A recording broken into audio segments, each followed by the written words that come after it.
మనం లేకపోతే ఆఫీస్ ఆగిపోదు, కానీ మన ఫ్యామిలీ ఆగిపోతుంది. అందరూ ఆఫీస్ పనుల వల్ల, డెడ్లైన్స్ వల్ల విపరీతమైన స్ట్రెస్కు లోనై ప్రాణాల మీదకి తెచ్చుకుంటారు. కానీ ఇక్కడ పాయింట్ ఏంటి అంటే, అసలు ఈ జాబ్ ట్రాప్లోకి మనం ఎలా వచ్చాం, ప్రాక్టికల్గా ఈ ట్రాప్ నుండి బయటపడి మన ఫ్యాషన్ వైపు ఎలా మూవ్ అవ్వాలి, ఈ వీడియోలో డీటెయిల్గా తెలుసుకుందాం. మీరు స్పెండ్ చేసే ఈ టైము ఖచ్చితంగా వాల్యుబుల్ అవుతుంది. వీడియో లాస్ట్ వరకు చూడండి. మన ఛానల్ కొత్త వస్తే సబ్స్క్రైబ్ చేసుకోండి. Let's start the video.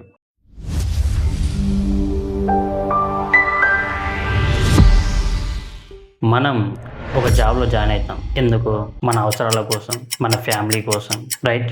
కానీ కొన్ని నెలల తర్వాత ఏమవుతుందంటే, ఆ శాలరీ అనేది మనకి ఒక అలవాటు లాగా మారుతుంది. Like comfort zone. మనం చేసే పని మనకు నచ్చకపోయినా, మన మేనేజర్ తిడుతున్నా, హెల్త్ పాడవుతున్నా కూడా కేవలం ఆ నెలాఖరు శాలరీ కోసం ఆ నరకాన్ని భరిస్తూనే ఉంటాం. ఇదే జాబ్ ట్రాప్. ఇక్కడ మీరు మీ టైంని అమ్మట్లేదు, మీ లైఫ్ని అమ్మేస్తున్నారు. నిజం మాట్లాడుకుందాం. ఏ కంపెనీ కూడా మేము ఫ్యామిలీ అని చెప్పినా అది మాటల వరకే ఉంటుంది. వాళ్ళు చేసేది బిజినెస్ అంతే ప్రాఫిట్స్. ఆ ప్రాఫిట్స్ లేకపోతే రిసెషన్ వచ్చింది అనుకోండి, ఫస్ట్ లే ఆఫ్ చేసేది నిన్నే. అలాంటప్పుడు వాళ్ళ కోసం మీ ఆరోగ్యాన్ని, మీ ప్రశాంతతని ఎందుకు పనంగా పెడుతున్నారు? మీరు ఇంకొకరి డ్రీమ్ని బిల్డ్ చేస్తున్నారు, అది గుర్తుపెట్టుకోండి. ఇప్పుడు అసలు పాయింట్కు వద్దాం. మరి జాబ్ వదిలేయమంటావా అని మీరు అడగొచ్చు. లేదు, వెంటనే మానేయకండి, అది రిస్క్. ఈ ట్రాప్ నుండి బయటపడడానికి 3 స్టెప్స్ ఉన్నాయి, అవి మాట్లాడుకుందాం. ఫస్ట్,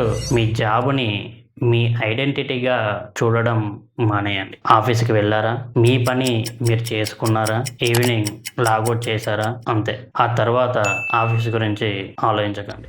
సెకండ్ది, మీకు ఏదో ఒక ఇష్టం అయితే ఉంటుంది. అది ఏదైనా సరే, లైక్ బిజినెస్ అయినా, వీడియో ఎడిటింగ్ అయినా, కంటెంట్ క్రియేషన్ అయినా, ఇలా ఏదో ఒక ఇంట్రెస్ట్ అయితే ఉంటుంది. దాని మీద కనీసం రోజుకి 1 గంటనైనా స్పెండ్ చేయండి. అది మీకు సెకండ్ సోర్స్ ఆఫ్ ఇన్కమ్లా మార్చుకోండి. థర్డ్ది, 6 మంత్స్ వరకు మీకు వీలైనంత డబ్బుని సేవ్ చేయండి. ఎప్పుడైతే మీ దగ్గర బ్యాకప్ మనీ ఉంటుందో అప్పుడు మీ ధైర్యం పెరుగుతుంది. అలాంటప్పుడు మీ మేనేజర్ అరిసినా, ఎంత పెద్ద ఏఏ వచ్చినా మీరు ప్యానిక్ అవ్వరు. ఫ్యాషన్ని ఫాలో అవడం అంటే ఏదో సినిమా రేంజ్లో రిజైన్ చేయడం కాదు, అది ఒక స్లో ట్రాన్సిషన్. మీ జాబ్ని మీ ప్యాషన్కి ఒక ఇన్వెస్టర్ లాగా వాడుకోండి. మీకు వచ్చే శాలరీతో కొంచెం సేవ్ చేసుకుంటూ మీ ప్యాషన్కి కావాల్సిన ఎక్విప్మెంట్ని అరేంజ్ చేసుకోండి. ఎప్పుడైతే మీ passion, either it is a business or any other skill, దాని నుండి మనీ అనేది